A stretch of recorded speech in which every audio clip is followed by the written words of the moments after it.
지방에도 상승장이 지금 이어져 가고 있는데요. 물론 불장까지는 아니지만 이럴 때 많이들 들어오는 질문들이 있습니다. 하루에도 정말 꽤 많은 동일한 질문들을 받고 있는데요. 매수를 하고 싶어요. 그런데 내가 입주를 하진 않고 동시에 세입자를 드릴 거예요 라고 해서 이때 이 임차인의 전세자금 대출이 되는지 물어보는 질문이 상당히 많은데요. 이렇게 빈번하게 문의 들어오는 이 매매 전세 동시 진행 이 대출에 대해서요. 오늘 좀 알려드리고자 합니다.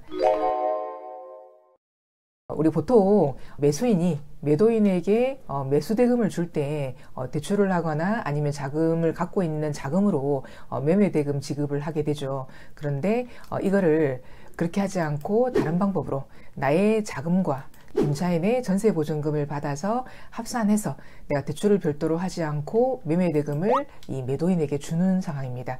그랬을 때 이때 제일 중요한 게 이 전세보증금과 내 돈을 받아서 매도인에게 돈을 지급하게 되는데요. 이때 이 전세자가 대출을 안 한다면 상관이 없겠지만 혹시나 전세자금 대출을 쓴다고 했을 경우에 이 전세자금 대출을 해줄 수 있는지가 관건이겠죠.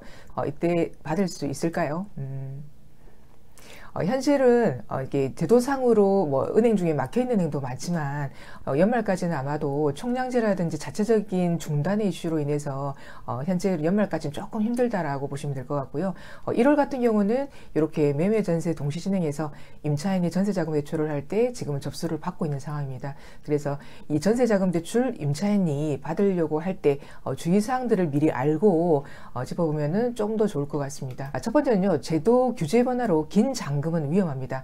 보통 보증서 종류에 따라서 이제 한 달 전에 접수를 받을 수 있기도 하고요. 뭐 한 달 반 전에도 접수를 할 수 있기도 하고, 통상적으로 한 달 내지 한 달 반 전에 잔금일이다 그러면은 은행에서 서류를 받아주게 되는데요.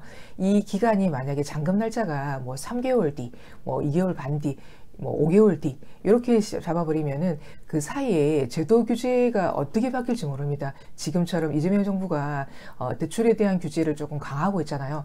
내년에도 풀릴 계획은 아마도 없지 않을까라는 생각을 좀 조심스럽게 해보거든요. 그래서 이제 긴 잔금을 했을 때 제도적으로 바뀌어버릴 수도 있고요. 지금처럼 이제 총량이 차서 아마 내년도 총량제는 계속적으로 하고 있는 상황일 걸로 보여집니다. 저희 쪽에 공지 내놓는 것도 보면은 총량 부분에 대한 강화를 하고 있다는 게 충분히 느껴지거든요. 그렇기 때문에 혹시나 총량이 막혀서라든지 또는 제도의 변화로 인해서 잔금을 길게 잡아버리면 위험합니다. 그래서 은행들이 통상 받아주는 뭐 한 달 전, 한 달 반 전 이렇게 잔금을 잡아보면 좋으실 것 같고요. 물론 우리가 매매 전세 동시 진행하면은 잔금을 짧게 잡기는 좀 힘든 게 사실이긴 합니다. 왜냐하면 내가 임차인을 구할 수 있을지도 모르겠고, 그래서 잔금 날짜를 너무 타이트하게 잡아버리면은 매수 잔금을 못 줄 수 있다는 그런 부분들이 있기 때문에 잔금기를 조금 길게 잡는 편인데요.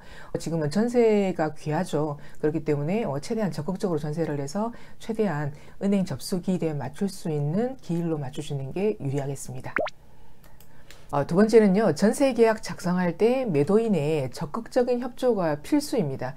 사전에 가계약금 들어간다라든지 했을 때요, 필히 매도인분의 적극적인 협조가 꼭 필요하다. 즉, 뭐 계약서 작성을 이렇게 은행권마다 틀리긴 한데, 최근에는 이제 소유권이 현재 있는 소유주에게 전세 대출을 해주려고 하는 은행들의 성향이 있습니다. 그래서 현재는 소유권이 넘어가지 않았기 때문에 매도인이 소유주이죠. 그래서 매도인과 전세 계약서를 작성하는 거를 거의 대부분이 하고 있고, 뭐 일부에서 매수인 쪽에도 작성을 하고도 있기는 한데요. 매도인이 새로운 임차인과 전세 계약서를 적어줘야 되기 때문에 이런 부분에 대한 협조를 미리 구하고 계약을 꼭 해야 될 것 같고요. 이후에도 뭐 전세 대출을 하고 난 이후에 은행에서 이제 임대인에게 통지문을 보내도록 돼 있거든요. 뭐 등기의 통지문들을 보내도록 돼 있는데, 이 통지문이 임대인이 수령을 하게 되면 그 다음 절차가 진행이 되지 않습니다. 그래서 한 번씩 계약하다가 이후에 뭐 매도가가 지금 현재는 계약 잔금 전에도 지금 오르고 있는 상황이잖아요. 그러다 보니까 내가 싸게 팔진 않았나 라는 고민 때문에 이렇게 협조가 안 되는 경우도 있습니다. 이럴 때일수록 이제 꼭 적극적인 협조에 대한 동의를 꼭 받고 진행을 해야 될 부분일 것 같고요. 그래서 임대인분이 해주셔야 될 거는 계약서 작성을 할 수도 있다. 그리고 우편물을 수령해야 된다 라든지 각종 이제 보증사라든지 은행에서 임대인에게 전화가 갈 수 있습니다. 그런 거에 대한 협조가 필히 이루어져야 된다는 것을 미리 염두에 두시길 바라겠습니다. 그리고 세 번째는요, 만일에 이게 매도인과 계약서를 작성하는 은행권에 대출을 썼다 그러면은요, 이때 가계약금이라든지 계약금 등은 매도인에게 들어가야 됩니다. 간혹 매수인에게 넣어주는 경우 있거든요. 계약서 작성은 매도인과 하고 돈은 매수인에게 넣어버리는 경우가 있는데요. 또 정정을 해야 되는 경우가 발생할 수 있습니다. 그래서 분쟁의 소지가 있을 수 있기 때문에 가계약금, 계약금 등 계약서 작성한 그 임대인에게 입금을 해주시기를 바라겠습니다. 네 번째는요, 취급 금융기관의 계약서상 추가 기재 문구가 있을 수도 있습니다. 가령 보증서의 종류에 따라 틀린데요. 보통 이제 보증서에서 이렇게 뭐 허그라든지 이렇게 보증기간을 얘기를 하면 정부 대출할 게 아니고 일반 시중은행 대출을 할 겁니다라고 말씀을 하시는데요.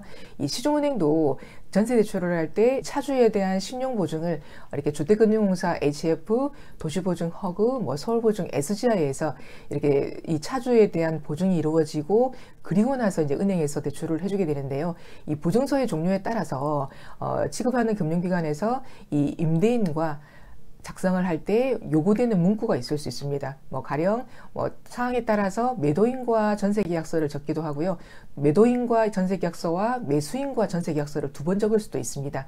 이럴 때 들어가야 될 희망하는 문구가 있을 수 있거든요. 그렇기 때문에 만약에 내가 대출을 한다 그러면은 그 대출할 금융기관을 확정을 지으시고요. 그 금융기관의 내용에 따라서 누구랑 전세 계약서를 적을지, 그 다음에 누구에게 돈을 입금할지, 그리고 어떤 문구들이 추가돼야 되는지 이런 부분들을 꼭 미리 체크하시고 전세 대출을 진행하시면 원활하게 임차인분이 전세 대출을 할 수 있을 거고요. 그리고 매수인분도 안전하게 매수를 할 수 있게 될 것 같습니다. 감사합니다.